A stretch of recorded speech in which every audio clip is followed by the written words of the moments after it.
meditando con la Santa Madre, saboreando con ella y dejándonos estimular, espolear como ella y por ella y con ella, con algunos versículos del Cantar de los Cantares según ella los comentó, con un atrevimiento absolutamente inusitado en el siglo XVI.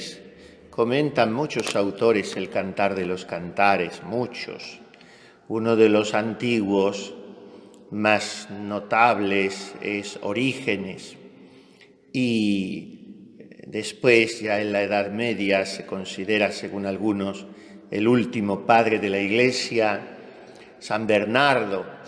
Sus sermones interminables, como es todo en San Bernardo, de una densidad y una extensión maravillosas sobre los cantares, son también admirables.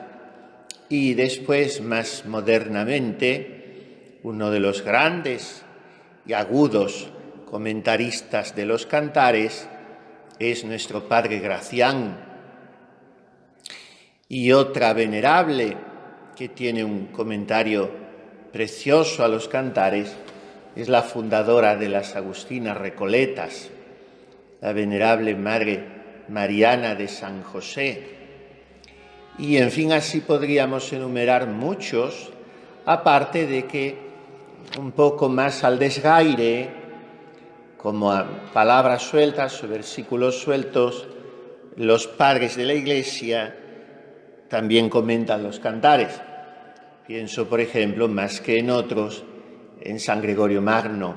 Digo, no lo hacen de manera sistemática como Orígenes, pero también, así como tocan todos los libros de la Escritura, San Gregorio Magno, San Agustín.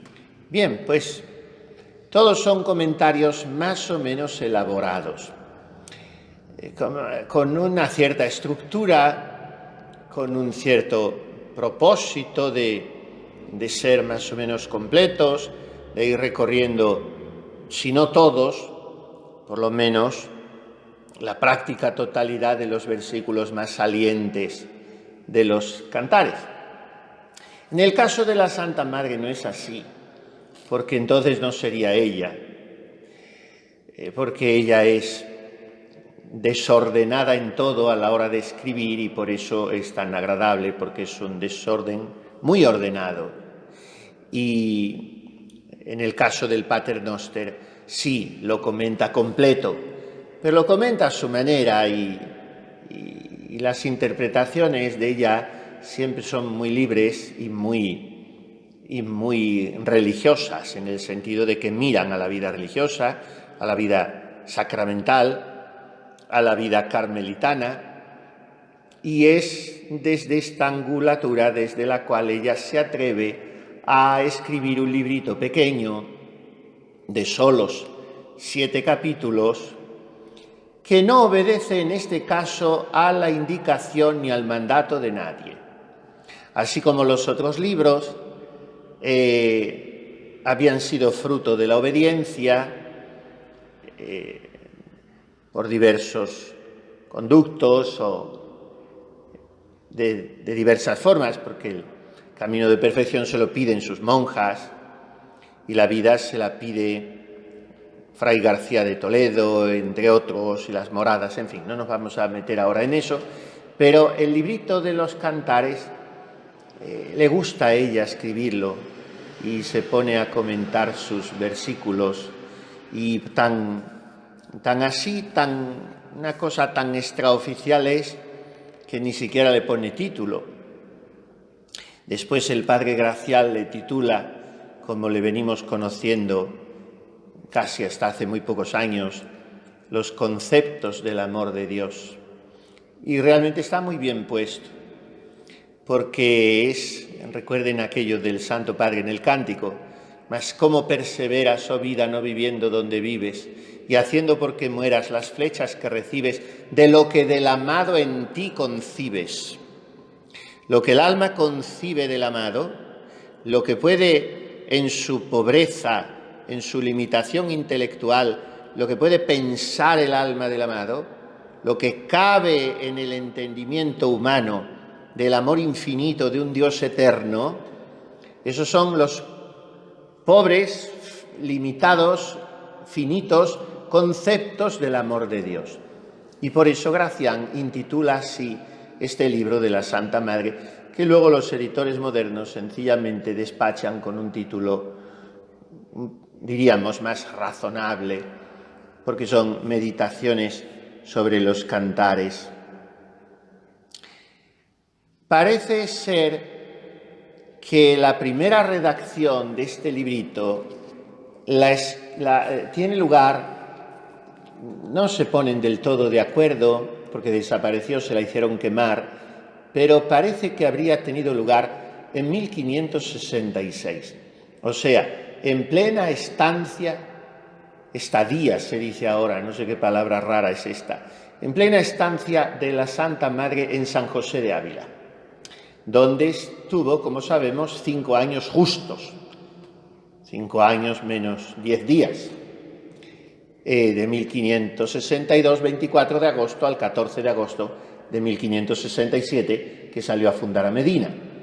Pues un año antes del inicio de esa cascada de fundaciones, en el año 66, habría escrito este libro. Luego el padre Yanguas se lo manda a quemar, asustado de que una monja hubiese escrito este comentario a un libro que entonces se consideraba punto menos que escandaloso, un libro de amores humanos, bien que sea un tipo, una figura de amores divinos, pero en fin, se asustaban. Y todavía hay muchas monjas que se asustan. El Cantar de los Cantares, y entonces se lo mandaron quemar. Y ya corrían copias por los conventos, con lo cual no se había perdido, y después ella hace una segunda redacción teniendo delante algunas de esas copias, seguramente. La Santa Madre era mucho más organizada de lo que puede parecer, teniendo miles de cosas como tenía que hacer.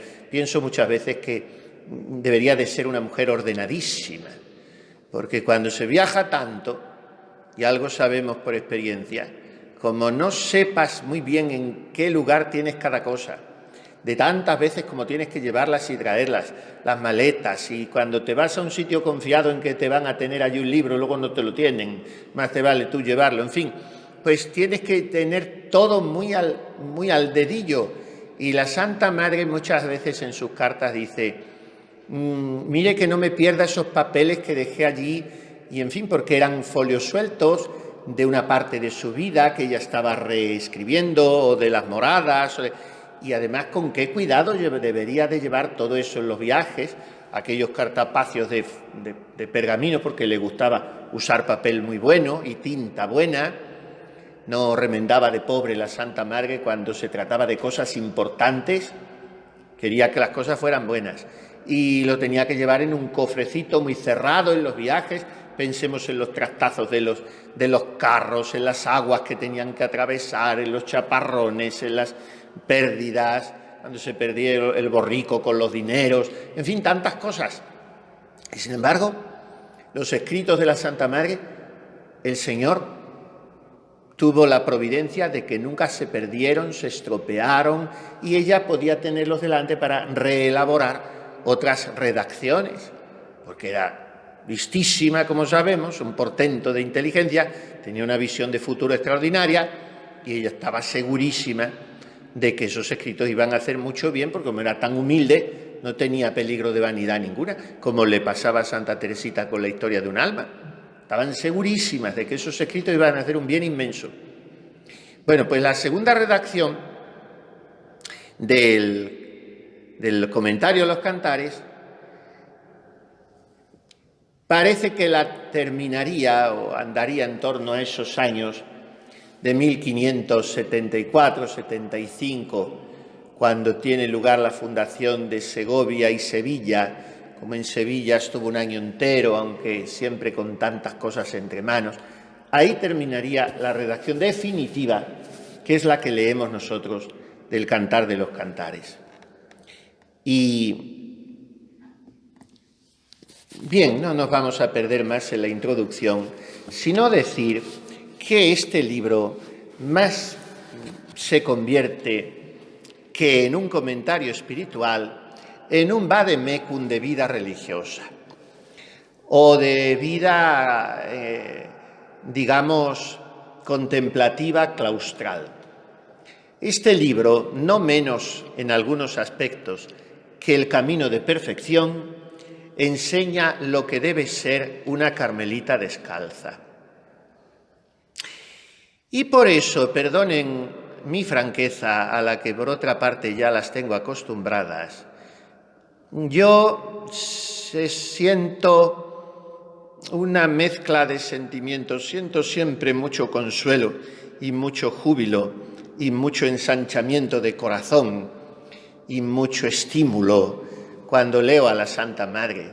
Es como un festín para mí leer una página, o si puedo, todas las que pueda, porque no me cansa, de la Santa Madre.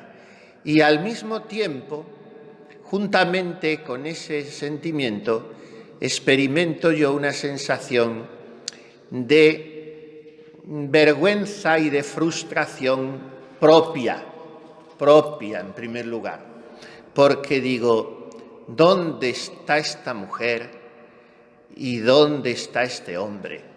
¿Dónde está Teresa y dónde estoy yo? Y sí, yo me creo que amo mucho a nuestro Señor y todas esas cosas, y luego cuando la leo a ella, pues me da mucha vergüenza de verme a mí mismo. Eso en primer lugar. Bueno, es una vergüenza que no me corta las alas, porque entonces no estaría yo leyendo a Santa Teresa, que lo que hace es animarnos siempre y espolearnos y en fin, infundirnos ilusión, entusiasmo. No es que sea una vergüenza que produzca pusilanimidad, pero sí dolor y contrición y ojalá también un propósito de salir de esta medianía en que se nos va pasando la vida miserablemente. Y por lo menos una vergüenza que se traduzca en deseos, porque este es el eje de toda la espiritualidad de la Santa Madre. Dense a tener grandes deseos, que aunque no puedan ponerlos por obra, se sacan muchos provechos. Deseos. No achicar el ánima ni los ánimos, sino confiar en que el Señor quiere elevarnos a esas regiones celestiales porque son para nosotros. En este libro del que dice el padre Báñez, que lo censuró, lo mismo que censuró el libro de la vida, esto escribió la Madre Teresa de Jesús: no he hallado en este escrito nada que me ofenda. Y se pone brava a la Santa Madre en algunas de sus renglones, ya lo veremos. Pero empieza diciendo: viendo yo las misericordias que nuestro Señor hace con las almas que traía a estos monasterios, que su majestad ha sido servido que se funden de la primera regla de Nuestra Señora del Monte Carmelo, que a algunas en particular son tantas las mercedes que nuestro Señor les hace, que solas a las almas que entendieren las necesidades que tienen de quien les declare algunas cosas de lo que pasa entre el alma y nuestro Señor, podrán ver el trabajo que se padece en no tener claridad. Una vez más, es a sus hijas a quienes Teresa dedica y para las que escribe este libro, el más breve de todos los suyos. Porque las que están en estos monasterios, primero las ha traído nuestro Señor, como dirá en otro lugar la Santa Madre, tráelas su majestad. Lo mismo que quedarán pocos monasterios, habrá pocas vocaciones, ya las está viendo, pero irán buscando la santidad. ¿Y entonces quién va a traerlas? Ay, es que los curas no las traen. ¿Pero qué curas? No vemos cómo está la Iglesia. Es que los grupos de jóvenes son tocar la guitarra y darse muchos besos. Es que no las traen. Tráelas su majestad. Y nuestro Señor sirviéndose de mediaciones humanas, sí, unas veces y otras veces ni eso. Sigue trayendo almas en las que quiere morar Él y las trae a lugares que tienen que ser verdadera morada de su gloria, porque si no podemos tener la responsabilidad de que se pierdan las vocaciones por la falta de santidad de los conventos que las reciben, o de que se queden vocaciones que no deben quedarse por la falsa compasión de los conventos que las reciben.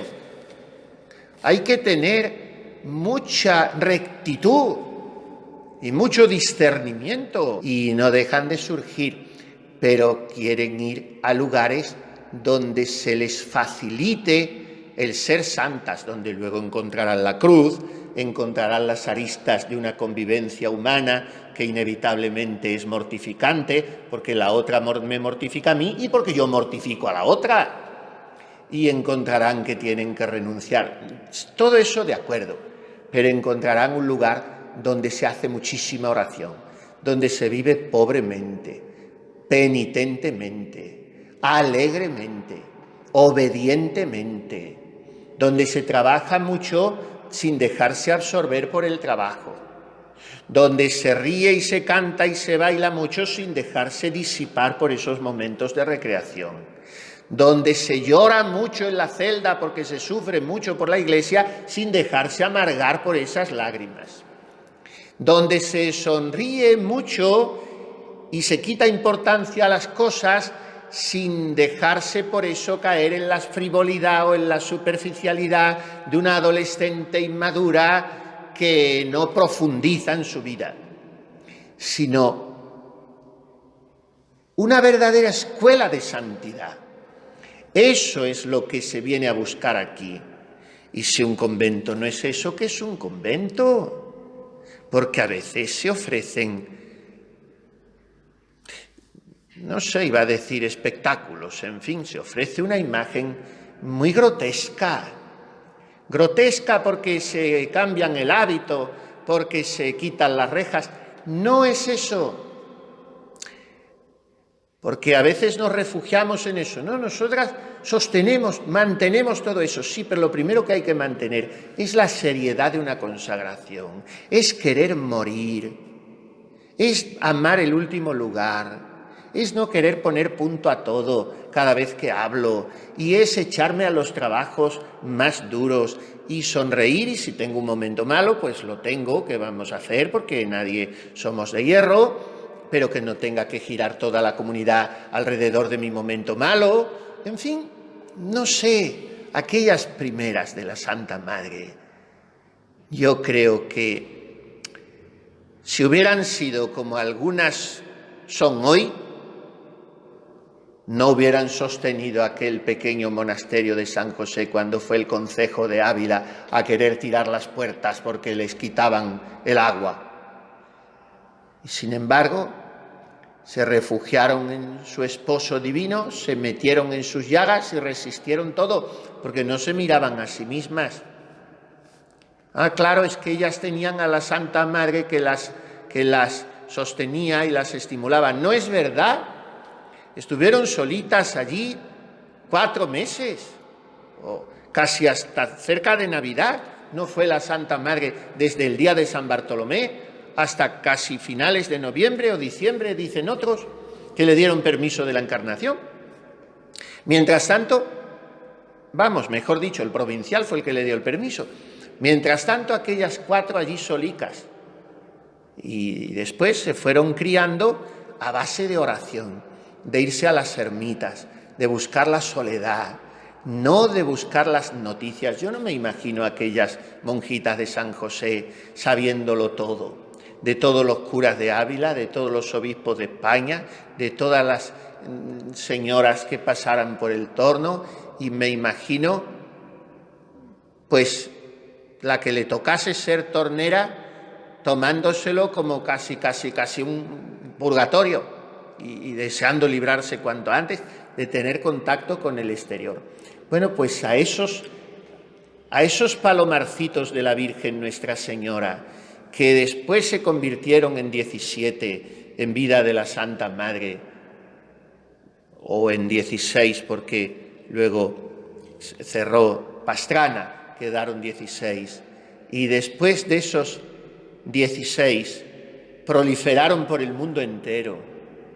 Y solo en España, no sé si hay 200 y pico, pero cada mes se está cerrando uno prácticamente, ¿eh? Pues esa obra de la Santa Madre continúa. Y continúa, no está dicho que tenga que continuar numéricamente igual, porque la Santa Madre no empezó con 800 Carmelos, sino con uno. Y toda su obra estaba condensado en ese uno, que fue el de San José. O sea, la obra de la Santa Madre no es algo numérico, no se valora extensive, sino intensive.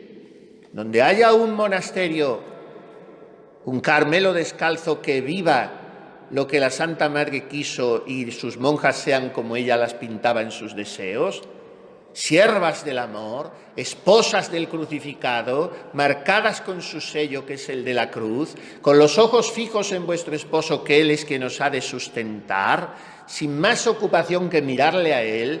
Donde haya un Carmelo así está allí toda la obra de la Santa Madre, aunque los demás Carmelos del mundo desaparecieran, pero siempre habrá su presencia. ¿Y quiénes vendrán? Tráelas su majestad. Y por tanto, esa es la confianza. Y a las que trae su majestad, a algunas son tantas las mercedes que nuestro Señor les hace que necesitan que yo les declare estas cosas. Así empieza la Santa Madre. ¿Y cuántas mercedes nos hace el Señor? Yo no diré que tengan que ser mercedes de éxtasis, de arrobamientos. De esas hace muy pocas el Señor, quizá también menos de las que Él querría, porque encuentra pocas almas dispuestas también entre sus carmelitas. Pero no son esas mercedes. El Señor le hace la merced de ser humilde. El Señor le hace la merced de estar más o menos dentro de lo que permite la condición humana, siempre en un ser ecuánime. El Señor le hace la merced de no ser esclava de su sensibilidad, de sus gustos de ánimo, de sus estados de ánimo, de sus afectos. El Señor le hace la merced de la madurez humana y espiritual. El Señor le hace la merced de amar la soledad de corazón, de buscar el retiro y el silencio y el aislamiento de su celda. Todas esas mercedes se las está haciendo el Señor, pero hay que aprovecharlas, porque si no le abrimos la puerta al Señor, dejará de hacernos esas mercedes. Bien, pues a continuación nos avisa la Santa Madre de que va a empezar a comentar los cantares, porque me da un regalo grande, dice ella, cada vez que leo u oigo algunas palabras de los cantares de Salomón, en tanto extremo que sin entender la claridad del latín en romance, me recogía más y movía mi alma que los libros muy devotos que entiendo. Pero hace un par de años, dice ella, el Señor me da a entender el sentido de algunas palabras. Me da a entender y entonces no se lo quiere guardar para sí misma, lo quiere poner a nuestra disposición, nos lo quiere transmitir y quiere explicarlo para consolación de algunas hermanas. Y como para este camino de la oración, camino por el cual, dice ella, el Señor lleva a estas hermanas de estos monasterios e hijas mías, para este camino de oración es muy provechoso entender, rumiar, saborear estas palabras de la Escritura, porque a estas hijas mías el Señor las lleva por este camino de la oración. Hermanas y madres que tienen al día 2 horas de oración mental. Después tienen muchas horas, o deben tenerlas, de silencio. Después tienen un rato largo, aunque den una cabezada, pero bueno, no todos los días se lo pasarán durmiendo, de lectura espiritual. Después tienen la lectura del refectorio.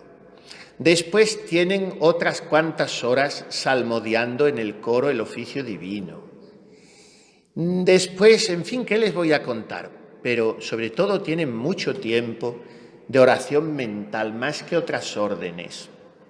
Por eso en el Carmelo la vida litúrgica es más sobria, porque si estuvieran cantando todo el día, todas horas, como hacen otras, estarían un poco cansadas.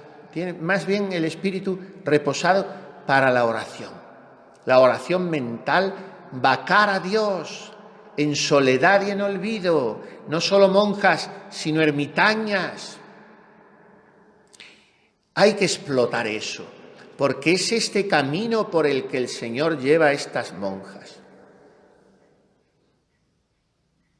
Yo, repito, quisiera que mi experiencia fuese equivocada. Me encantaría, pero cada vez me parece tener la impresión de encontrar muchas monjas de clausura que no son contemplativas. Ellas se ponen ese título, la Iglesia también se lo pone, las monjas contemplativas. Eso es muy fácil de decir, pero no por estar en un convento encerradas, más o menos encerradas, que esa es otra, se es contemplativa.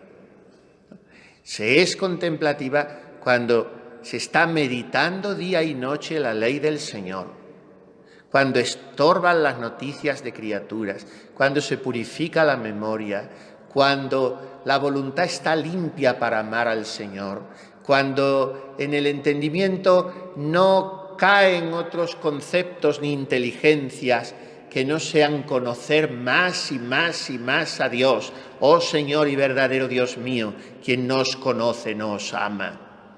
Eso es un alma contemplativa. Aunque esté moviéndose en muchos trabajos. Y una monja, por mucho que esté encerrada, si no tiene el corazón entero en Dios, la mente en Dios, lo cual, repito, hablo así, claro, es imposible de una manera absolutamente permanente, pero en fin, en el deseo, tiene que vivirse así, porque si no, no serán contemplativas. Pues esta es la introducción a los cantares. Pensaba decir algo ya del primer capítulo, que es sobre ese versículo primero, o según otras versiones, el segundo del Cantar de los Cantares tan atrevido, que es el grito con que la esposa abre ese libro, entrando en escena desalada buscando al amado. Béseme con los besos de su boca. Pero antes de eso, la Santa Madre se detiene un poquito a estimular a sus monjas, lo cual era un atrevimiento también en el siglo XVI, a leer la Sagrada Escritura. Miren, y termino con esto. La Iglesia hoy nos está insiste mucho a las monjas en la formación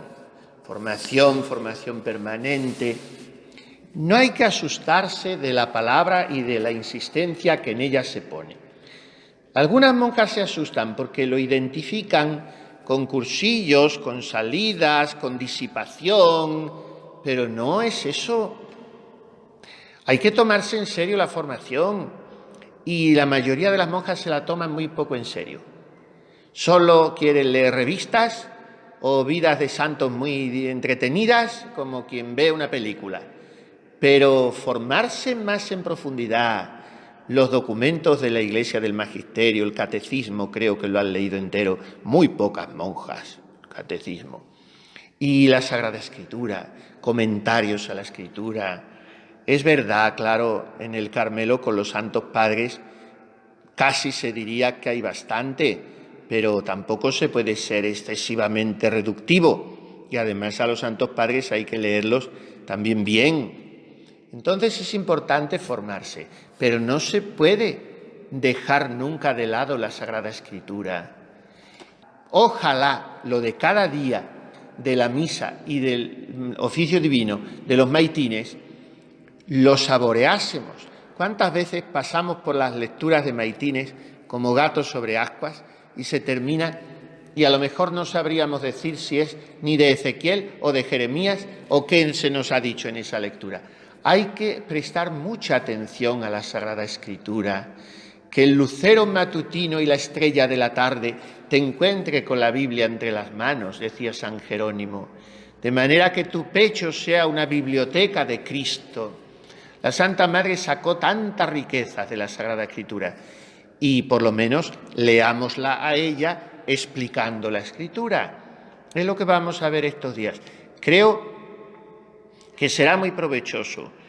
Todas las que puedan vayan a este librito, como tiene 7 capítulos y nos quedan por delante 7 días, pues cada día lo dedicamos a uno y lo vamos desgranando y acudimos a algún otro autor que nos sirva también de apoyo, pero otras pueden ir leyendo despacito o al mismo tiempo que el de la Santa Madre, el propio libro del Cantar de los Cantares, que también tiene 8 capítulos, uno para cada día. Por tanto, esto será una manera de acostumbrarse a enamorarse más de esa sacratísima humanidad de Cristo, esposo, al cual busca y besa y abraza la esposa de los cantares.